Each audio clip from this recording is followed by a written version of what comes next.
Welcome back to the I Am Passionate podcast. It's your host, Jaron Smith, and I hope you all are doing well. So, we are finally at the final preseason game before the regular season. Yay!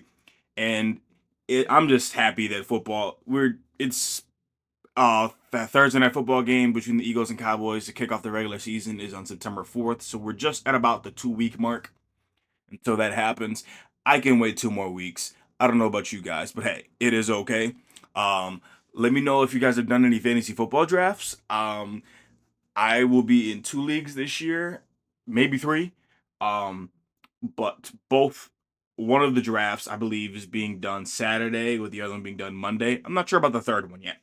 But enough talk about fantasy football. I'm going to talk about my 5 takeaways from the previous week of fantasy football. Number one, the Bears' offense did look good against the Bills, specifically their starting offense, which their starting offense, I believe, only played one series.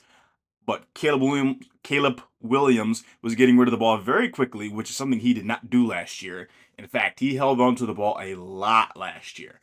Like, he can take checkdowns. Like, he threw a couple of checkdowns to Colston Loveland, which I wouldn't really call them checkdowns, I should say. I should call them more like he's not trying to throw a 50-yard deep ball every play. He's taking what the defense gives. Like there was a play, I don't remember who he threw it to, but basically it was a quick 3-step sling. Um, so that was a very, very good sign, even if it is preseason. And if he plays like that, by that I mean with the getting rid of the ball quickly and not holding on to it, he could be the Bears' first 4,000-yard passer, which it is kind of crazy to say that they have not had one. Like, I don't know. I guess I just would have expected every team to at least have one, if that makes sense. And I get it. Not every team has had, great quarterback luck, but the reason why I would have expected, at least every team to have at least one is it's a quarterback league, it's a passing league. But hey, Caleb Williams, I think you can throw for 4,000 yards this season, no question. My second takeaway is that Cam Ward had an okay showing despite his stat line against the Falcons last week. He was making all the throws you want him to make. Like, I remember I texted Kevin and my brother that I believe the Titans are going to have a lot of drop passes because I don't think he could have thrown the pass any better. I believe it was a crossing route, which basically it was a dot. Like, it was enough of a window to get it in between the two defenders, so it wasn't in any danger of being picked because of how good of a throw it was. It hit the receiver in his hands and he dropped it. Now I get it. Come regular season, there's going to be Calvin Ridley, Tyler Lockett most of the time, but yeah, no, it just was so upsetting just to see that. And you can clearly tell that he does not have as much chemistry with some of his other receivers, which I think that's to be a given. Like, you saw that first week when they played the Jaguars, I believe. I know they didn't play the Jaguars. I forgot who they played their first preseason game off the top of my head.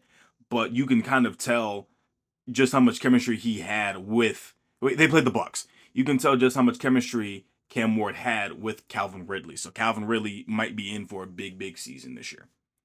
Takeaway number three: the Eagles found a way to trade for John Mechie III, aka the former Alabama wide receiver and the former Texan.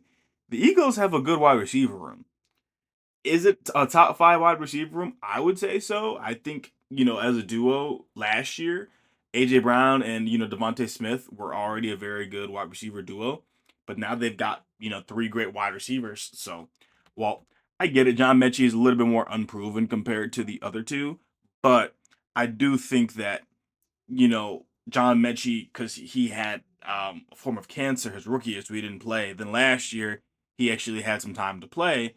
And so this year, I think he can have the potential to have his best season, even though that the Eagles' offense is just weapons galore, weapons everywhere. So I think he can have a very, very good season. I think he could kind of be that wild card in the Eagles' offense.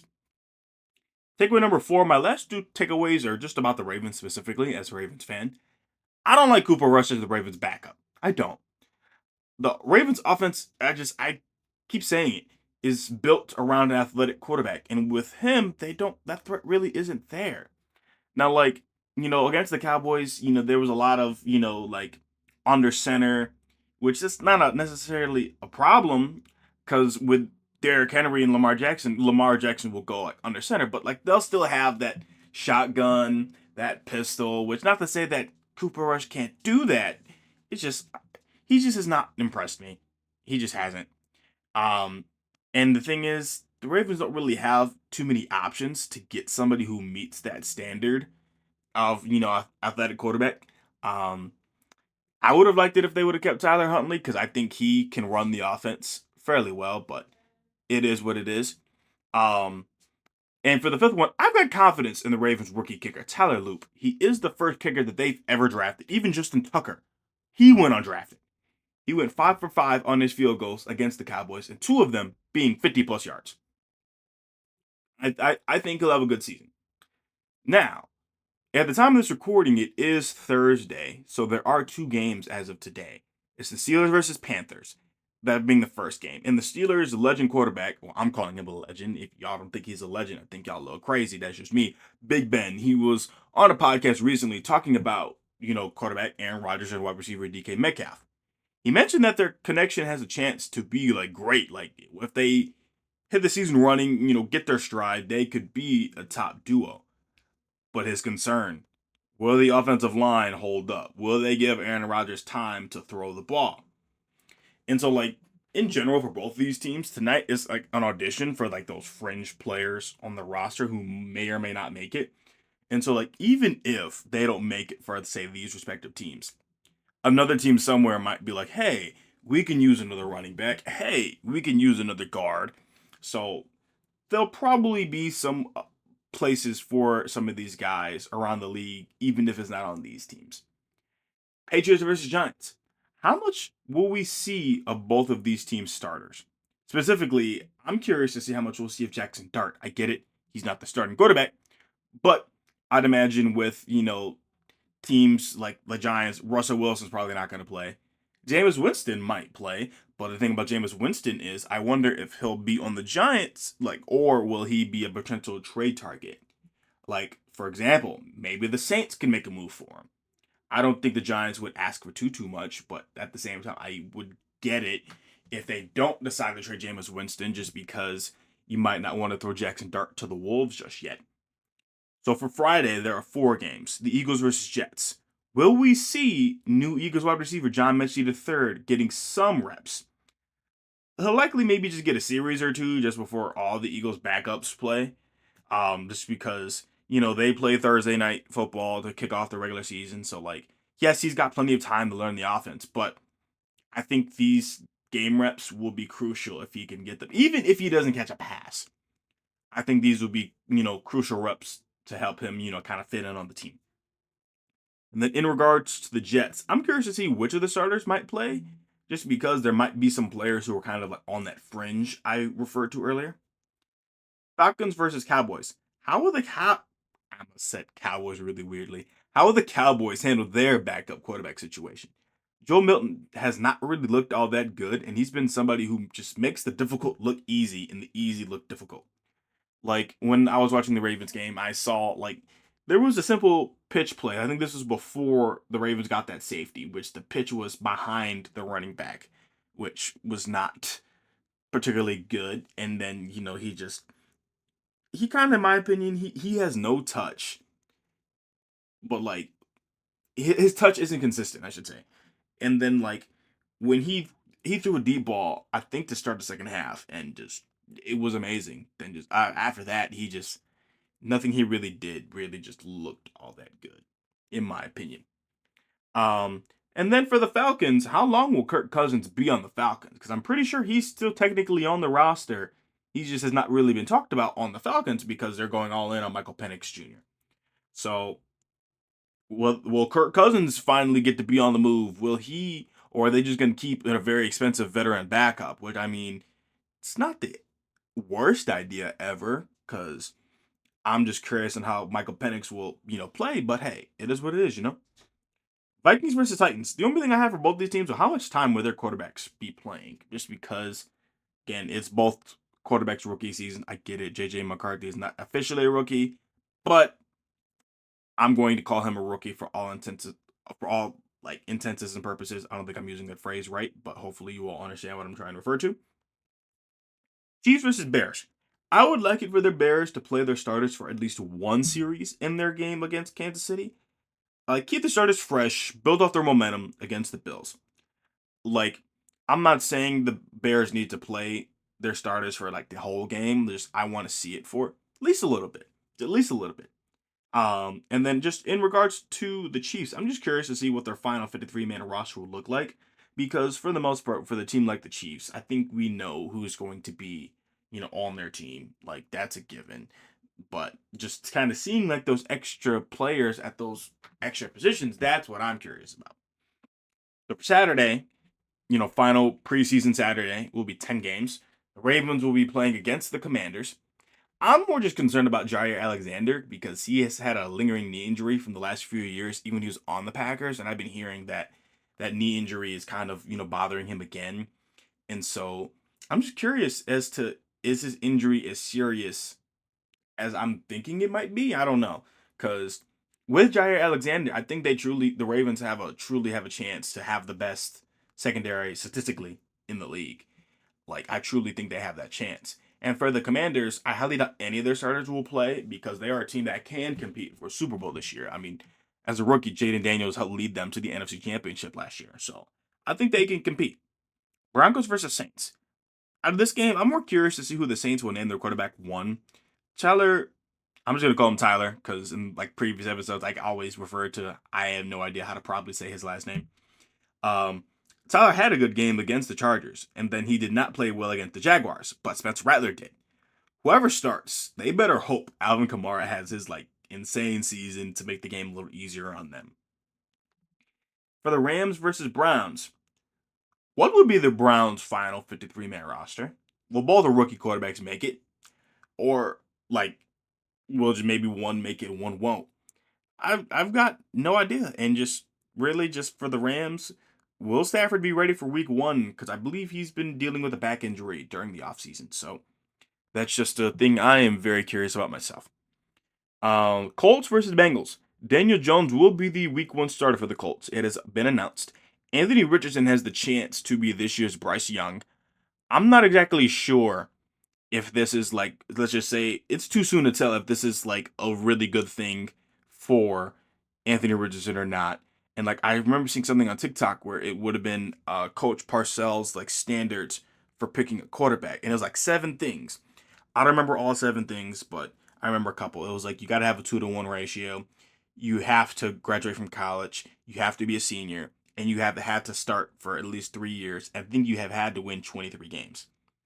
But if you were to look up Coach Parcells, the famous Giants coach, the famous I believe he was on the Cowboys for a bit. I don't remember if he was ever their head coach. I'm probably mistaken for that. But regardless, if you were to look up those rules of his when it comes to quarterbacks, Anthony Richardson does not fit those rules. He does not. Um, but this it's kind of too soon to say if it's truly the end of his career. One, because he's so young, and two, we don't know how the regular season will unfold for the Colts. And three, do you expect Daniel Jones to go out there and light it up and have an amazing season? I don't. I do think he'd be a better game manager than Anthony Richardson as of right now, but who knows? Who knows? And then for the Bengals, I'm thinking their offense is just gonna have to play perfect, or else like they're gonna have to play like it'll be just like last year. Like I don't own college football 26. I own college football 25, and I've had so many like people in the dynasty like CPU wise, where they basically like it can be a quarterback and they can throw for let's just say about 4,000 yards. They'll have 40 touchdowns and they'll throw no picks. Joe Burrow's gonna have to do something like that if they're gonna make the playoffs because that defense is just. I get it, it's preseason, but that defense still just has not been looking impressive. Like this goes back to the first preseason game with Tanner McKee when the Bengals played most of their defensive starters and Tanner McKee just had a great game. Texans versus Lions. Going into the season, I do think the Texans will have one of the better defenses. Because I don't think their offense is going to show much improvement from last year. And then for the Lions, I do think they'll be fine despite losing Aaron Glenn to the Jets and Ben Johnson to the Bears. I just don't think that they're going to dominate the NFC North just like they had, the past about what, 2 seasons, I believe. Um, Seahawks versus Packers. The Packers have so many injuries at a wide receiver, and I truly don't know who they have lined up out there besides for Matthew Golden. Um, so I would not be surprised if they brought in a free agent. Will they bring in Odell? I don't know. Um, because there's been talks of Odell potentially going to the Steelers. I saw a TikTok saying that somebody thinks that the Vikings should target Odell because Justin Jefferson has a lingering injury right now. So I'm not sure. But for the Seahawks, I'm confident in their defense. I just want to see how their offense will look personally. And so Jags versus Dolphins. The Dolphin starters are supposed to play in this game, but kind of as of today, that's where I kind of heard that news, but likely won't play for very long. And then for the Jags, I'm just curious to see how much Travis Hunter will play both sides throughout the season. Like, let's just say if he plays, offense 50% of the time, defense 50% of the time. And let's just say he puts up great stats on both sides of the ball. Will he have the chance to be the offensive rookie of the year and the defensive rookie of the year? Because if that does, in a world where that actually does happen or has the even chance, I do not believe that nobody else, I don't think anyone else will have the opportunity to even have that chance to be in serious consideration of the offensive rookie of the year and the defensive rookie of the year in the same season, mind you. But hey, we will see. For the Bills and Bucks, both of these teams probably will not play their starters. But for the Bucks, I think the big thing for the season will be for Baker to take care of the ball. Like, yeah, a lot of his interceptions last year, I believe, were not his fault. He had 41 touchdowns, 16 interceptions. I want to see those interceptions go down. And something that I remember, this is just kind of just off the top of my head, when they played the Commanders last season in the playoffs in the wild card round, both teams were like kind of trying like fighting for like I think both teams had a great chance to win that game, and I believe there was a fumble on a jet sweep the Bucks tried running, and which that pretty much just set up the game for the Commanders to just take all the momentum and then go on to win said game. It might not have been a jet sweep. I do remember the turnover being a fumble though, like a fumble like in the backfield kind of fumble, if that makes sense. And for the Bills, I do want to see like Keon Coleman or like kind of take that step because last year I think their team was just the epitome of team ball to me. Like everyone meshed together really, really well. And like the only one who really went crazy on their offense is Josh Allen, which I mean, I understand he was the MVP. But hey, it is what it is, Only really have 2 games left. We've got the Chargers versus 49ers, and I highly doubt the Chargers will play their starters because they play their regular season game the same Friday that the season starts in Brazil against KC. So like, if their starters do play, I imagine it just being for one series. And then for the 49ers, they recently traded for Sky Moore, who will be getting some playing time until Brandon Ayuk can play. I've been hearing around week 6 he'll probably make his comeback. And then really finally just between the Raiders and Cardinals, the final preseason game of the season. Between these two teams, I kind of trust the Cardinals more than I trust the Raiders. I think the Raiders have the better head coach. I think Pete Carroll is a good coach. I just trust the Cardinals roster a little bit more. I don't know. I think if anything, the reason why I feel this way is I don't trust the Raiders O line for whatever reason. I do think the Raiders will be more fun. I mean, they have Ashton Genty, they have Brock Bowers. I think they'll definitely be fun. I think the Cardinals have a little bit more of a well-rounded team, but I do think both of these teams will be very, very competitive this season. And so I think it'll be very interesting for them both. And so that's it for the NFL talk, but there is one other thing I would like to mention and we'll build off of, and that is college football. Just because the college football season is right around the corner, and I do plan to incorporate college football into my podcast this season. I do plan to watch a lot of college football, because like last year I did watch a lot. I did, but I plan to, incorporate it into my podcast, which I'm going to definitely write the scripts for that. And I think for the college football episodes, Kevin will likely be guess I'd say like the more reoccurring guest for that. Because yes, Kevin is a reoccurring guest on this podcast. But for college football, I know a lot about college football, but Kevin even knows more than I do about college football. Him and my friend David. So both of them, in a way, when it comes to college football, when I have those episodes, where I'll kind of have them maybe like lead where like maybe I'll like make the conversation points and then they can just kind of take it in the direction that they want to take it in, and then I just kind of add in, what I can add in, just because like also I don't know of too many podcasts where like the guests also kind of run the episode, so to speak. So like, I think that'd be a cool little touch to add. But that's enough for today's episode. I just want to thank you all for watching. Please leave a like, comment, and subscribe, and I'll see you in the regular season. Peace.